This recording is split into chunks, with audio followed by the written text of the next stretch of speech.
ఇక్కడికి వచ్చి రోడ్ల మీదకి వచ్చి ముళ్ళ కంచెల మధ్యలో కూర్చొని పోలీసు లాఠీ దెబ్బలు తిని కేసులు పెట్టించుకొని ఇంట్లో పెద్దవాళ్ళని కానీ చాలామందిని 2000 పైచులకు రైతులు ప్రాణాలు కోల్పోయి మీరు నలిగి బాధపడి మీ కన్నీళ్ళు తుడిచే వాళ్ళు ఉన్నారా ఆ రోజునని చాలాసార్లు మహిళా రైతులు నన్ను అడిగారు. ఇది గౌరవ ప్రధానమంత్రి శ్రీ నరేంద్ర మోదీ గారికి తెలుస్తుందా అని ఒకసారికి 5 సంవత్సరాల క్రితం మీరు అడిగారు. నేను ఆ రోజు ఆయనకి తెలియకుండా ఏది ఉండదు, అమరావతి శాశ్వత రాజధానిగా ఉంటుందని ఆ రోజు మేమందరం కలిపి మాట ఇచ్చాం. ఆ ఇచ్చిన మాట ప్రకారం ఈ రోజున గౌరవ ప్రధానమంత్రి గారి చేతుల మీదుగా మళ్ళీ ఇంకొకసారి పునఃప్రారంభం జరగబోతుంది. ఇది ఆది శంకరాచార్య 1237వ జయంతి సందర్భంగా తిరిగి అమరావతి పునఃప్రారంభం కావటం చాలా ఆనందాన్ని కలగజేస్తుంది. మనందరం 5 కోట్ల మంది ప్రజలకి సంబంధించి ఇది ఒక హబ్, ఇది సెంటర్, నర్వ్ సెంటర్. ఇది అంటే మనందరికి సంబంధించిన ఇల్లు. ఇది మనందరం ఎవరిని అడుగుతున్నామంటే, ఒక ప్రధానమంత్రి గారు పూర్వం సన్యాసాశ్రమంలో ఉన్నప్పుడు ఆయనకి అనికేత్ అనే పేరు పెట్టారు. అనికేత్ అంటే అర్థం పరమశివుడు, ఇల్లు లేనివాడని.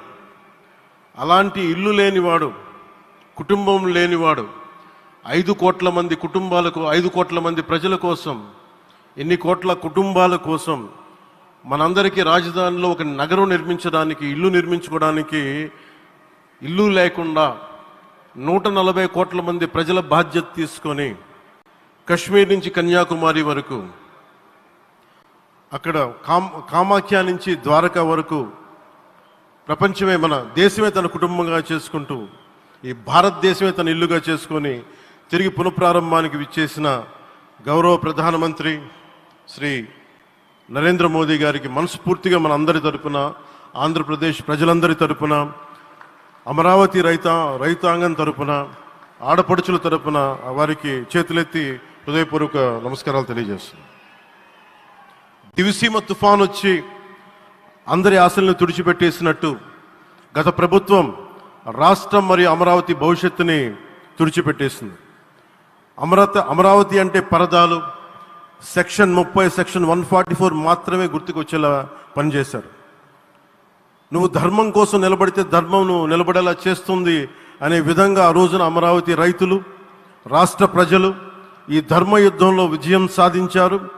రైతులు ఇచ్చిన 11,000 ఎకరాల భూమిని త్యాగం చేసి, వారి సంకల్పం 33,000 ఎకరాల భూమిని త్యాగం చేసి వారి సంకల్పం ఫలితంగా ఈ రోజున ఆంధ్రప్రదేశ్ రాజధాని ఆవిర్భవించింది.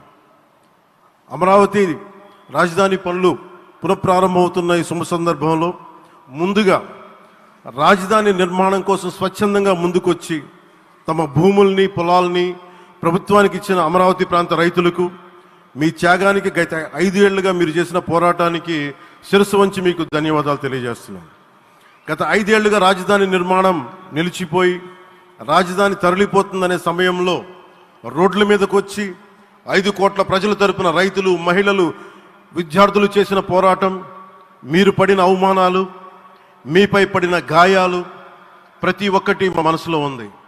ఆ రోజున దివ్యాంగులను కూడా లాఠీ దెబ్బలు నా గుండెలు ఇంకా సజీవంగా ఉన్నాయి. ఆ బాధ మేము మర్చిపోలేదు, ఎవరిని మర్చిపోనివ్వలేదు. అందుకని దానికి సజీవ సాక్షి ఈ రోజున తిరిగి పునఃప్రారంభానికి గౌరవ ప్రధానమంత్రి గారు రాక, ఆ రోజున మహిళలు, విద్యార్థులు చేసిన పోరాటం, మీరు పడిన అవమానాలు, మీపై పడ్డ గాయాలు ప్రతి ఒక్కటి మనసులో ఉంది. మీ త్యాగాన్ని మేము మర్చిపోం. మీరు చేసిన త్యాగానికి జవాబుదారీగా ఉంటాం. బాధ్యతగా అమరావతి నిర్మాణం జరిగేలా సాయశక్తుల ఈ కూటమి ప్రభుత్వం కృషి చేస్తుంది. అమరావతి రైతుల త్యాగాలను హృదయపూర్వకంగా స్మరించుకుంటూ వారి ప్రతినిధులుగా ఇక్కడకు విచ్చేసిన రైతులకి నా ప్రత్యేక నమస్కారం. ఈ పోరాటంలో వారికి ప్రతినిధులుగా సన్మానం అందుకుంటున్న మహిళా రైతులు పాత్ర, ప్రత్యేకించి అమరావతి మహిళా రైతుల పాత్ర చాలా అభినందనీయం. మీరు ఎంత నలిగారు, మీరు ఎంత రోడ్ల మీదకి వచ్చారు. మగవాళ్ళు ఆపేస్తే ఆడపడుచులు బయటకు వచ్చి తిరిగి పౌరుషం చూపించారు, ఆంధ్ర పౌరుషాన్ని చూపించారు. మీరికి నా ప్రత్యేక అభినందన. వాళ్ళు చూపిన సాహసం, సహనం అందరికీ ప్రేరణగా నిలుస్తాయి. వేదిక మీద ఉన్న నా మంత్రివర్గ సహచరులకి, గౌరవ ప్రధానమంత్రి శ్రీ నరేంద్ర మోదీ గారికి, విజనరీ అయిన గౌరవ ముఖ్యమంత్రి శ్రీ నారా చంద్రబాబు నాయుడు గారికి, సోదరులు లోకేష్ గారికి, గవర్నర్ గారికి ప్రత్యేకించి నా హృదయపూర్వక నమస్కారాలు, ధన్యవాదాలు తెలియజేస్తున్నాను. అలాగే ఇతర సహచరులకు, సభకు హాజరైన వారికి, రాష్ట్ర ప్రజలకు కూడా నమస్కారాలు తెలియజేస్తున్నాను. ఇక్కడ రైతులు భూమిని మాత్రమే ఇవ్వలేదు, రాష్ట్ర భవిష్యత్తును నిర్మించే